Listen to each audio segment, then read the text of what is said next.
was that? Never mind that. What was that? Hi. Who are you? Barf. Not in here, mister. This is a Mercedes. Nah, that's my name. Barf. Barf? Here we go. BARFF Fantasy Football Podcast. I'm Brian the Commish, joined with me as always by my co-host Walt Mikulski. Walt, how are you tonight? I'm doing great, Brian. Thanks for having me. All right. We have a hell of a show on the way for tonight. Heartbreak for some, victory for others. Joining us on the line is our guest tonight, the owner of one of those heartbroken teams. We've got the owner of Soarin Eagles. Jordan's on the line. Jordan, how are you tonight? I'm doing great. How you doing, Commish? How you doing, Walt? Doing great, Jordan. Happy Festivus, because I hear you're going to air some grievances tonight. There are some grievances to be aired. I'm looking forward to it. The airing of grievances is on the agenda for the night. Walt, what game do you want to start with in Week 3 action? Well, until I lose, I say we keep going with me. Right. And lose you did not. I did not. With yet another victory, although a bit more hard-fought this week than we've seen in weeks past. Yeah, and then unfortunately a little marred by the loss of Christian McCaffrey. I mean, I guess I looked at it one way. At least I was fortunate to at least scratch out 5 points from him. Right. So it could have been a lot worse. But luckily I had my, I guess, sleeper pick, 34 points, Mike Williams. Yes. Huge. Yeah, another good week for Mike Williams. Yet another good week. Yeah, I'm putting him in. You know, I don't want to, again, celebrate too early, but he could be like the steal of the draft from where I got him. He could be. We look on the other side of the ball. Boston Beans put up the good fight. You know, this was an 8-point game, and betrayed a little bit by Nick Chubb, who you expect to get at least into double-digit points.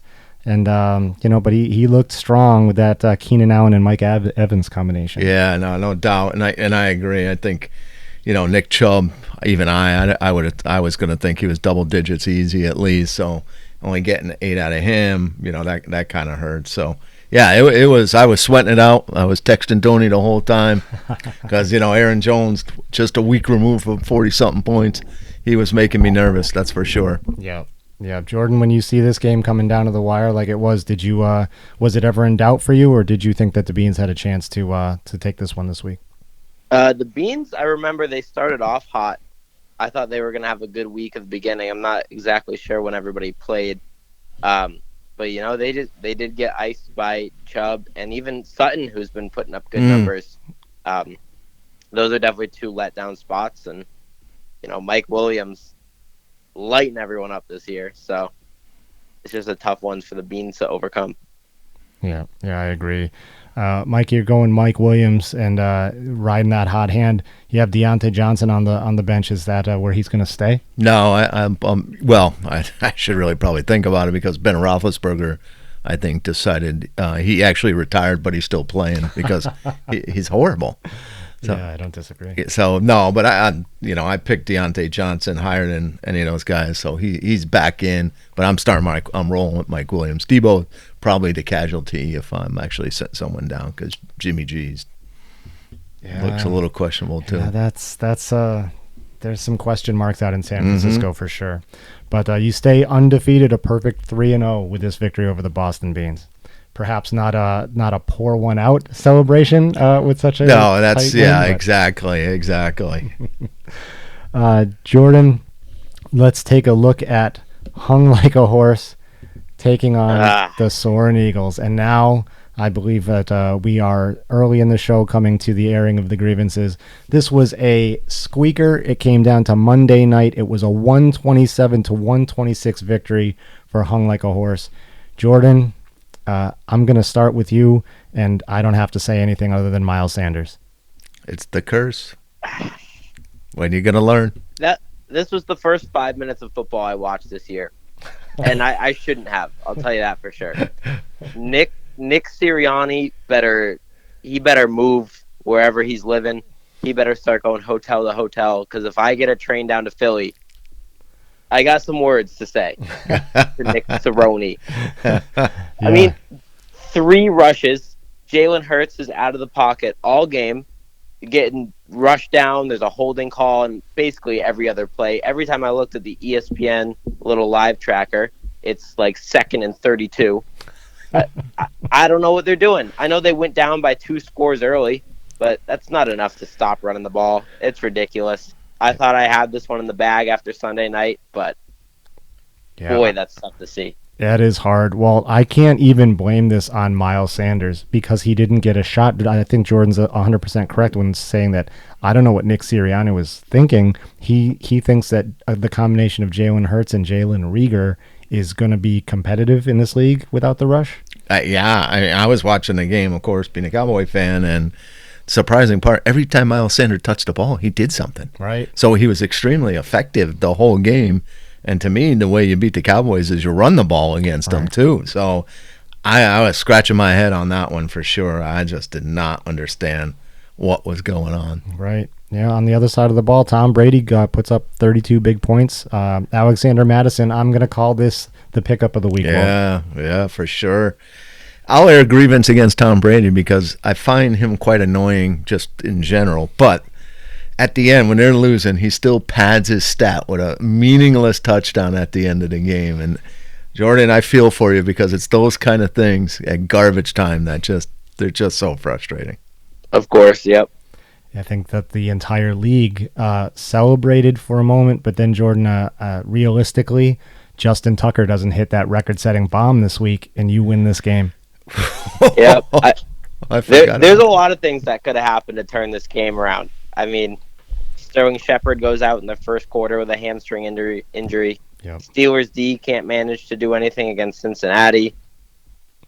Yeah, It's just one of those weeks. I agree. It wastes a 40-point day by Josh Allen. Devontae Adams had a great day, and even the much maligned Mike Davis comes up with another double-digit performance. But that's a good point. That's like, I hate to rub salt in your wound, Jordan, but the blown call on the play before the Ravens should have never been able to kick that field goal. So that's really, really hard. Yeah, the heartache and the joy of fantasy football, and there's a lot of heartache going on right there. Let's look at some more heartache. No lineup needed takes on the Springfield Rifle. These are two teams that are struggling to score points, and they do not score a lot of points overall in this game. But no lineup needed comes up with a 114-81 victory. Walt, the Rifle, suffer yet another power outage. At least they didn't face the high score of the week this time. Yeah, no, and it's unfortunate because James White had a pretty significant injury. Yeah. So you throw a goose egg there. We knew this was going to come. Tyler Lockett. It's the flip. DK had the good game. Tyler Lockett had 7 points. Yeah, there was nothing really going on that end. And to me, Christian just had a pretty solid points for everybody in his lineup. So I would call it a pedestrian victory. Yep. Nothing exciting, but he got it done. Yeah, and that was a much-needed victory as we head into the next couple of weeks. The Rifle had points on the bench, so if you're going to look at some level of consolation for this, James Robinson had a good day. Rodgers looked a little bit more like Rodgers. Kareem Hunt is having a season. He sure as is. the second back in Cleveland. So there's potential there. Jordan, Saquon Barkley hits 21. Is he now that solid RB1, that first-round draft pick? I mean, we've talked about Saquon before, and I'd say he might be turning into that round 1 draft pick that you expected out of him, especially at the spot that he got him in. It's not like in our league he went in the first 3 picks or anything. He isn't looking like himself when he gets to the hole, when he needs to make those power runs, get a little twinkle toesy, like Brandon Jacobs, like you said. But he's going to catch the ball. He's going to do those little outside routes. So he's the kind of running back that can still put up points if he's not putting his head down and going right up the middle. Yeah, we're hoping that he starts to lead this Rifle to a victory. I look at him, though, and I say he's about as much as an RB1 as Zeke Elliott is. I think the game has maybe got by him, both because of injuries, which is unfortunate. They're just, I don't know, they both look like they lack that burst sometimes. Trying to do too much because the old reliable burst isn't there. Yeah. That explosiveness. But Who knows? Who knows? Saquon's very young. He can turn it around. I talk about him too much because I'm a Giants fan. But let's talk about Zeke Elliott as we head into another game, another close game in a week of close games. Huey Lewis in the News joins you at the top undefeated, knocking off the Knuckleheads 141-133. And again, just like we saw with the Soarin Eagles game, this game came down to Monday night. Knuckleheads went in with a slight lead, and CeeDee Lamb went head-to-head with his teammate Zeke Elliott, and Zeke Elliott puts up 26 points in a resurgent effort. Walt, what's responsible for those numbers? I think the Eagles look like they just couldn't stop the run. Pollard even looked good, and then, of course, when you get down, the Cowboys built the lead, so, of course, they're going to run the ball, and they did. They ran it effectively. Like I said, the Eagles looked like they were really struggling to try to stop the run. So, Zeke, he played well. He did. It's hard to take it away from him. Yep. It'll be interesting to see what happens from this point on. Yeah, it was an interesting projection for me for 15 for Zeke Elliott. Those projections are starting to get a little low, and then but he blew right up. Jordan on the other side of the ball, he had Sony Michel starting for the Knuckleheads. He gets double digits. Do you see any redemption in the running backs? People have been. This is the third week in a row we've talked about Knuckleheads running backs. Is there any hope for this group? I mean, the only hope that you could have is Zach Moss there on the bench. If Sony can put up 10 for you a week, you could be in a similar situation as me with like that Mike Davis situation where all I'm really asking for him is 10 points. But if you're looking for anything more, you better hope that Zach Moss starts getting touches, or you better start praying on the waiver wire a little bit. Yeah, Zach Moss. I drafted Zach Moss in the hopes that he would be this sneaky guy, and he's a healthy scratch in the first week, and so I kind of relegate him to the bench on a wait and see, and he's 14-18 the last 2 weeks while I've got guys like Sony Michel in the lineup. So I may have to start looking over on that Buffalo side. Yeah, and Chris Carson I thought he was in for a way bigger day. I think he had that touchdown run in the first half. I think he was up to like 13 points in the first half, so that was surprising. Quieted down. That offense as a whole is a little, it's sketchy shaky for me. for sure. Yeah, but again, I had points on the bench. It's just players that I'm not putting Cole Beasley in and sitting CeeDee Lamb at this point in the year. So that happens to all of us. Yeah, definitely. And I honestly, going in, I thought you were gonna pull it out. I really did. I thought with CD, he's usually good for a long pass play touchdown. So I was kind of shocked. Well, he kind of fell onto one. Yeah. On that bomb, so that it would have been nice, but those points wouldn't have made the difference. No, Connor beats me either way. Exactly. Both the Connor's quarterbacks go over 30 points. Huey Lewis in the News is getting it done. And can we talk about the fact that Cooper Kupp is the number 1 rated wide receiver in fantasy football right now? Yeah, so maybe that's the actually steal of the draft, because all of us, we know Cooper Kupp's going to be good, but this is like off the charts good. It's crazy. Yeah. This is amazing. I think he has 5 touchdowns in 3 games. He hasn't gone a game without scoring a touchdown. Yeah, and it's like Robert Woods, who everybody was, kind of saying was really going to be the guy. Right. There's not been much from Robert Woods. Cooper Kupp, absolutely the main. I was watching some of that game, and he's all over the place. Yeah. He's throwing blocks. Yeah. He's having fun out there. So. Yeah, exactly.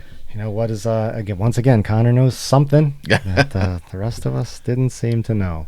And so let's take a look at... where am I going with my scoreboard? Sorry, League. Sody Pantloads takes on worst team ever. Civil War game. Sody Pantloads comes on with a very strong performance. Week's high score 154-126 over worst team ever.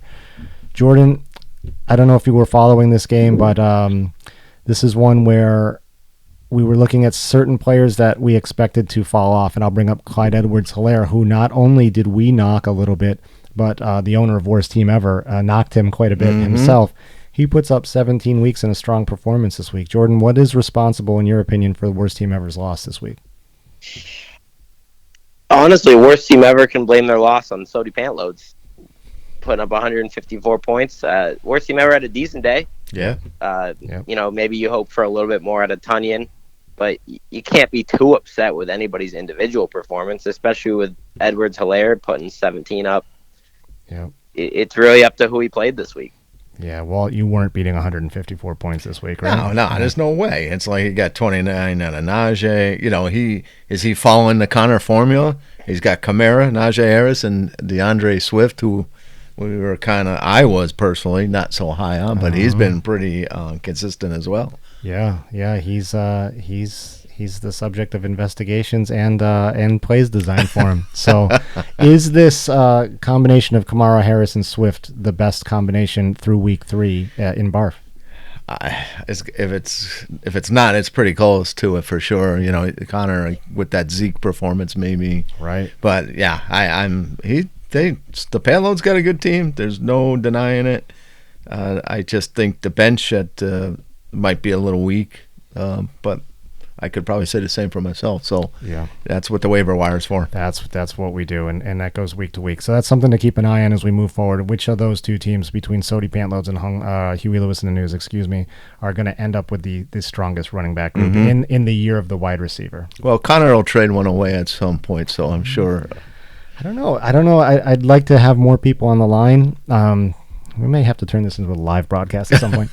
But I haven't received any trade offers. I'm not sure if that's been going on a lot or not. The text has been There's quiet. been some Huey Lewis trade offers going around. See, there That's we what go. I'm hearing through the grapevine. So week three we saw games decided by 8 points, 6 points, 1 point, and with a couple of safe margins of victory, but 3 games that really squeaked and really affected the standings. Let's take a quick look at the standings before we talk about next week. And Walt, how does it feel to be on top of the castle again? It's great.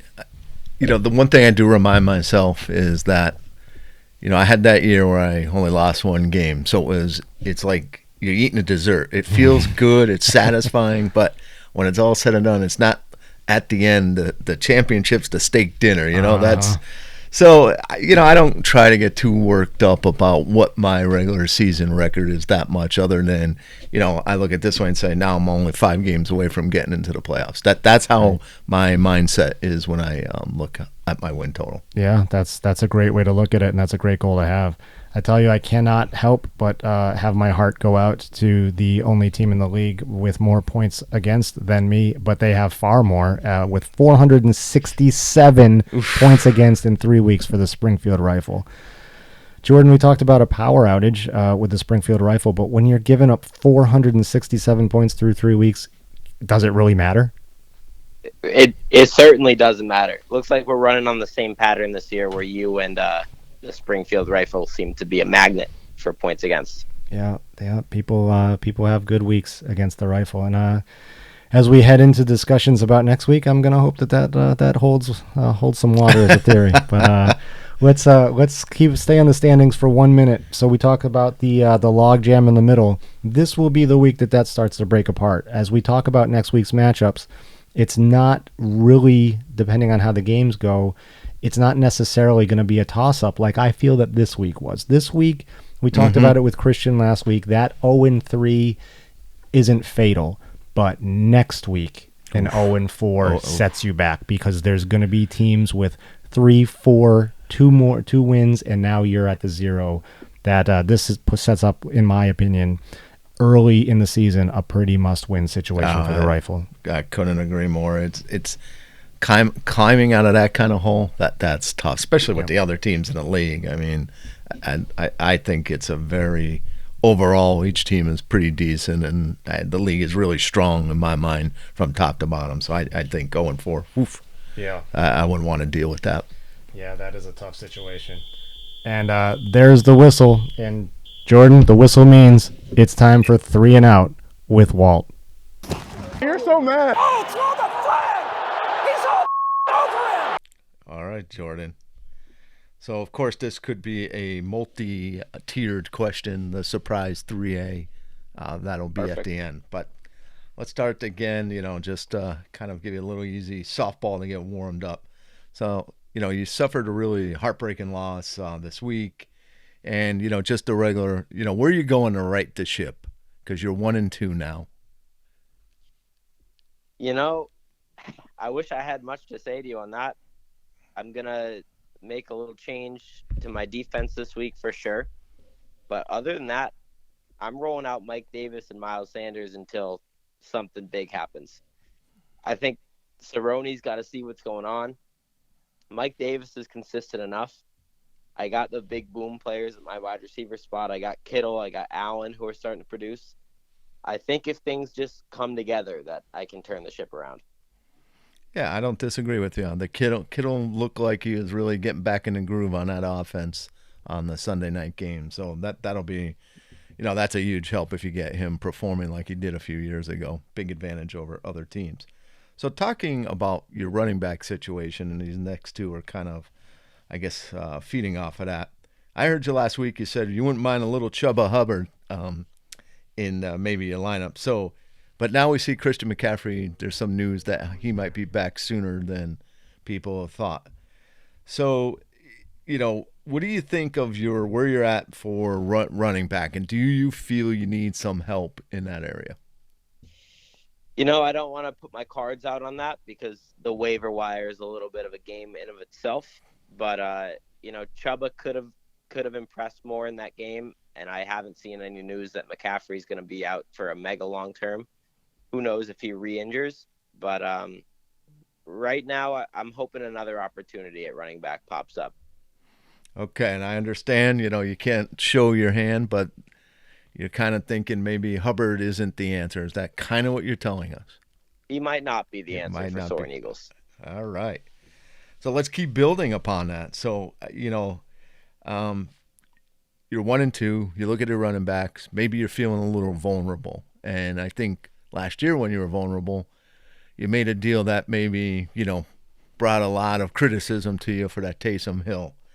So in this state, are you expecting offers, and are you afraid once again that maybe the offer will be less than equitable, knowing that you might be feeling a little desperate right now? I'll definitely be looking at a Huey Lewis offer that comes into my front office with a side eye, but I'm always open for it. If it comes down to late in the season and I'm looking to fight for a playoff spot, I'm willing to make a desperate trade. I think my team is set up to kind of be a splash play team, regardless of that, if that's the best strategy or not. It's the hand that I'm dealt at this point. So if it comes down to it, I'll make that play. If it comes down to making an even trade soon, I'll make the trade if it's best for my team, and I'm really just going to play it by week.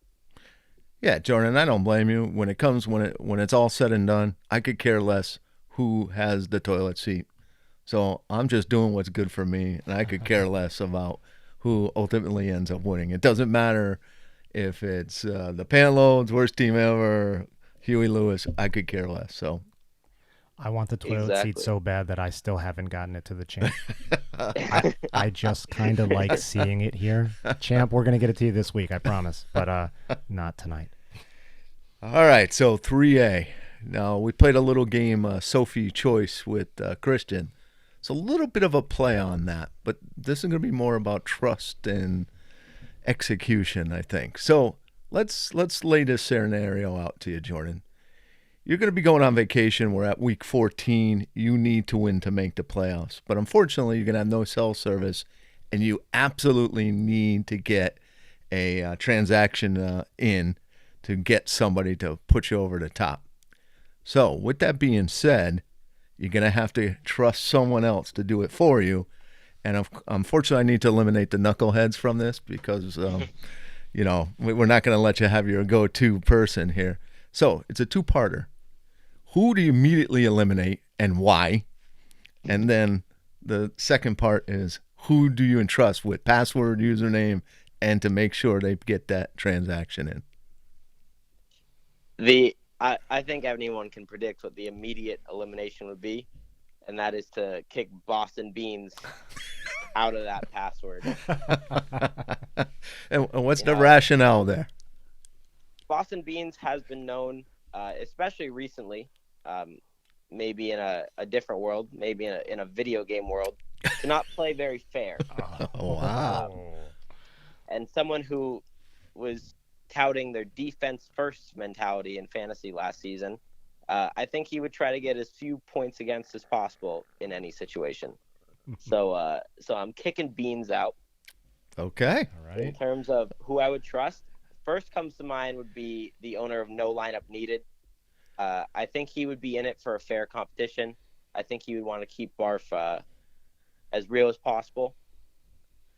And, I think it would be no lineup needed. Well, I like hearing that because you're not holding that grudge against him when he immediately threw you off, I think, within 1 second from the wrap. So I didn't even think about that. So good for you, Jordan.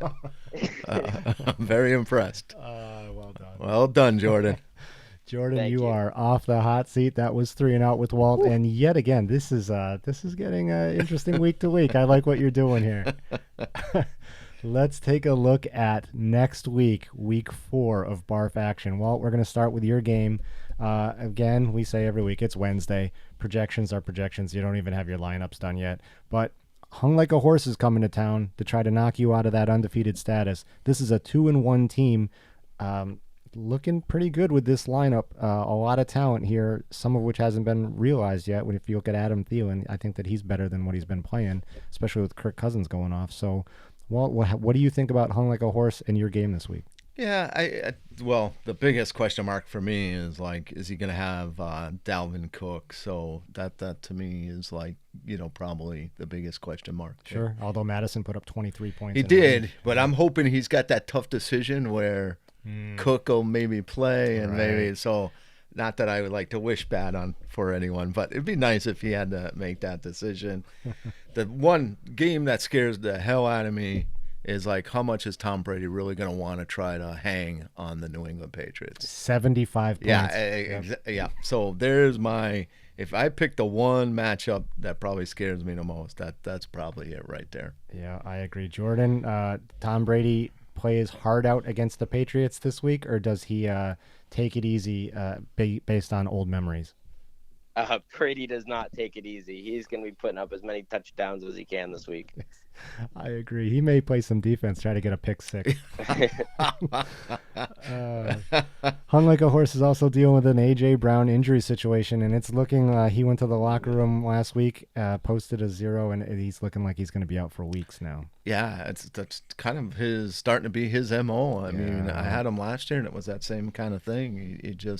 It's hard to rely on A.J. Brown, so that's unfortunate. So yeah, we'll see. Like I said, that's tough for him. I got Mahomes. I gotta think he's gonna try to bounce back from after last week's performance. I got a couple things thinking for running back. So that'll obviously play a factor in Notice this, that you of had that course. spot open. Yeah. All right. Maybe I'm going to throw Liam Hines in there just to test my luck. Well, if you put him in there, he's going to go for 3. If you don't put him in there, he's got a 35-point day out of him. So that is the Liam Hines story. Jordan, you play Sody Pantloads this week. Another really good game. This is a great week overall. Looking forward to games in BARFF.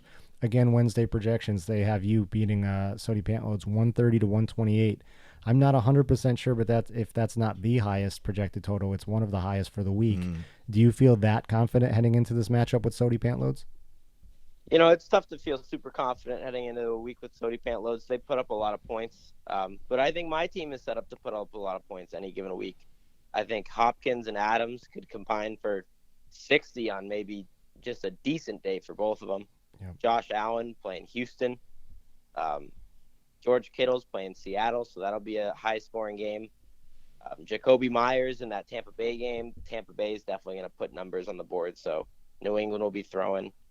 I feel like I can put up a large amount of points, but especially with Najee having a good week last week, it's hard to not think that Sody Pantloads could also put a lot on the board. Yeah, I agree with you, and I also agree on the Jacoby Myers situation. I think that he's primed for a really good day. Again, there's, Mac Jones is struggling, but there's just not a lot of weapons. There's not a lot to draw targets away from a guy like Jacoby Myers. Now, especially now that James White is out. Yeah, exactly. I think that's the big injury right there. You take White out of that equation, there's a lot more targets to go around to someone else. So, absolutely. Yeah. Walt, might this be a battle with the training staffs as we have notable cues for D-Hop, George Kittle, and on the other side of the ball, Lamar Jackson and DeAndre Swift are also questionable this week. Yeah, I didn't even know that Lamar and his backup is to go to Jalen Hurts, but of course, the Pantloads, they always seem to fall into good luck. Hurts has got Kansas City. I mean, what would you want to pick as having a really good matchup would be against them? So he probably can fall back there. But Najee against Green Bay, I think that's going to be a tough matchup for him, and especially if Pittsburgh gets behind quite a bit. So Yep, I agree. Again, another tight game. And we'll see who comes out on top. Let's move on to a 3-point projection as we go into another potential shootout. And these are two teams that are looking to break it open this week. And I said before, if you look at the standings and the way that the games are set up this week, this is a significant game for both of these teams early. We've got Boston Beans taking on no lineup needed. Their Beans are projected to go ahead 126-123. Both teams need a win. The differentiation, Walt, between these two teams that I see is that the Beans have been putting up a sufficient amount of points, and no lineup has been struggling to do that. Does that continue this week? I don't think so. The matchups are very favorable for no lineup. But, of course, I say that Tannehill, maybe he doesn't do much. Maybe it's Derrick Henry. So You never know with that one. But Eckler against Vegas, Mixon against Jacksonville. I mean, it gets even better. Diggs against Houston, Robinson against Detroit. Those are some juicy matchups. So. Just those running backs, Eckler and Mixon taking on the Raiders and Jacksonville. Exactly. Yes, please. And then I saw Aaron Jones come out a couple of times in that game on Sunday, and he's got the cue. So I don't know. That could be tough too if he's in and out. Yeah, Jordan. The rifle need, both of these teams at 1 and 2 need this victory. Which of these teams comes out on top? It looks to me like the no lineup needed is going to win this one. The matchups are juicy, and I mean all of those guys. Even Pittman is someone that was glossed over when we just went over it, who's been getting a ton of targets, and Miami defense has not been looking like themselves lately. So I think no lineup needed is poised for a big week. Yeah. This is 3 games that we've talked about so far, and they're both must-see TV. Let's move on to again at the top of the standings, joining you, Walt. Huey Lewis News at 3-0 takes on worst team ever. A little more space in this projection at 126-119 for the News. Jordan, how do you see this one going? Now, this is a team, Huey Lewis and the News, that they lose this week. It's not a big deal, but you know that they want to stay on top. Do they remain undefeated after taking on worst team ever? I don't think so. I think Huey Lewis has been relying on too many breakout candidates this year. I mean, he's hoping that Kupp has another 30-point day. Zeke just had his biggest game of the year. Is he going to be able to repeat that? Gronk's been getting a bunch of touchdowns. Is he going to be able to repeat that? He's also got a questionable. Julio Jones hasn't been able to do much this year. Huey Lewis seems like they're destined for a low-scoring week. And worst team ever, that lineup looks healthy. Tunyon is definitely going to get more points than he got last week. And I just think worst team ever has the advantage in this one. Yeah, I think this is a good week for Tunyon to get into the end zone, and that's where he scores his points against that Pittsburgh defense.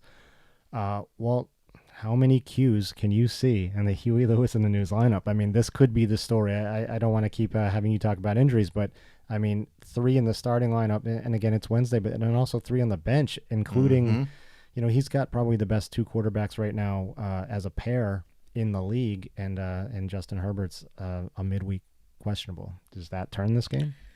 I think, like you said, we talk about him with his running back strategy. What may end up being the strategy that gets him to win this league is those 2 quarterbacks, to your point. So he got Herbert, maybe I don't know how bad that injury is, but he just turns to Stafford, and Stafford's got Arizona. What a shootout that'll be, exactly. Right? So, hey, that's not too shabby at all. And then I'll say worst team. Here's what I think is going to be what'll determine it. Derrick Henry could have 80 points, maybe break the fantasy football record against the Jets. So you don't have that much faith in the Jets defense? No, I don't. How is that possible? So I'd say if Derrick Henry gets 30 plus, I think then worst team ever's got a pretty good chance. Especially, I don't think Gronk's playing. He's questionable. I think they did an MRI on his to see what the extent of his ribs were, and I just can't imagine.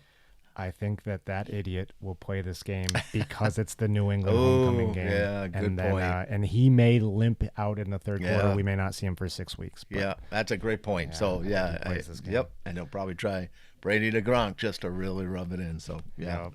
Let me ask you, you're a Cowboys fan. To me, outside of these two quarterbacks, this team could very well turn on Zeke Elliott.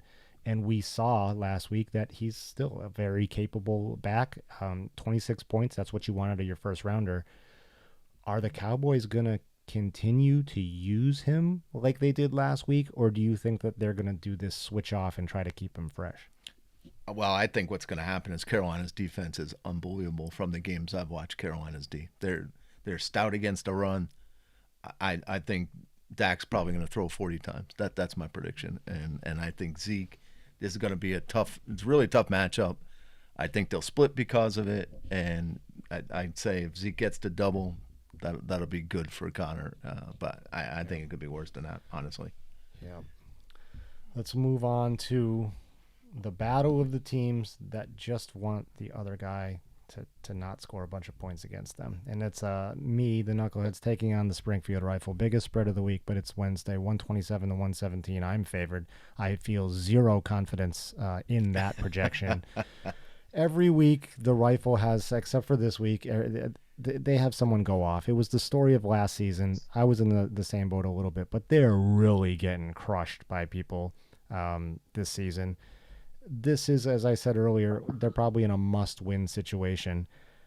You've got some favorable matchups in here if he can get the players that he needs on the team. I'm really looking at the Logan Thomas against the Atlanta Falcons D. That could be a 30-point week. The way that the wide receiver situation in Washington, Logan Thomas is a weapon that I think you could see used a lot this week. What do you think about this game? And is this the week that the Rifle gets off that 0? No, unfortunately, I do not think this is the week the Rifle gets off that 0. I just like your wide receiver matchups, I think, are just phenomenal. Even though I was saying Carolina's tough, if Dak's throwing the ball 40 times, CeeDee Lamb's going to get some points. Yeah. DK, the Niners brought in they were looking for cornerbacks, right? Yeah. The Niners. Well, the Niners and the Buccaneers are looking for corners. Yeah.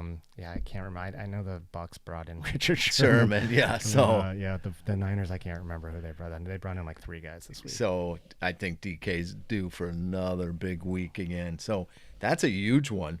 You got Lockett on one side, DK on the other. I give the edge to which out of those two ends up having that super large game. So. Yeah, Jordan, you have a lot of experience in watching DK Metcalf and Tyler Lockett. Which one of them has the best game this week? Well, you're talking about San Francisco looking for a corner. I think DK is the kind of player to have a big game when there's not that lockdown cornerback on the other team. Whereas Lockett usually thrives when the one guy has to cover DK. Yep. And then Lockett's getting open downfield all day. So I think it's a big day for DK. All right, I'm hoping that you are correct, sir. And because I could use, again, that 1 and 2. If I lose and go to 1 and 3, that means that the Springfield Rifle is also 1 and 3, and so you start to get into that little bit of a. Well, we used the word quagmire last year, and it caused a bit of upset again among the guests at the time, but. Yeah, it could. You don't want to be at that lower half right now. No, we're 4 weeks in, and as much as it's sad to say, and you don't want to sound any alarm bells after week 3 or 4, but you got to start getting some points scored. Yeah, you got to do something. Once you go in 4, for me, you got to try to mix it up. You make a trade, you do something. You got to try to switch it up. At that point, absolutely. Let's take a look at where we were in terms of our standing for Watson after the draft and where things stand now. I think Watson suffered a malware attack because I don't know at one point where Soarin Eagles was at 1 and moved to 6. So, Jordan, are you working for the Russian mob and writing viruses to attack the ESPN fantasy service? No, my team's been a slow starting team, but so Watson is definitely looking at me. It's doing its little AI calculations and saying, oh, DeAndre Hopkins only going to score 12 points a game. That's not going to happen. That's not a season prediction. So that'll shoot back up. Well, it's a simple machine. You're holding steady at the 2 spot, and Watson. And who's creeping their way up from that 10 spot, like we called in the week 1 show?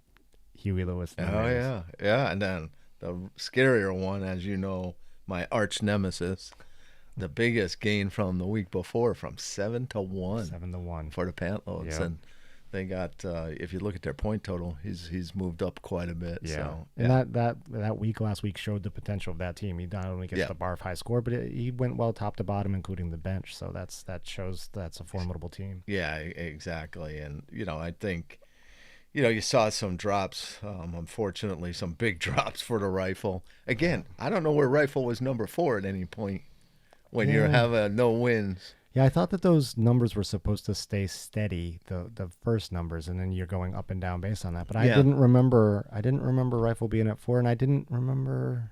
Yeah, some of this is interesting to me. Because I got to think you would need a win to somehow be at number 4. Well, that was after the draft. That was post draft. So, Oh, okay. yeah, So he maybe went 4 to 9.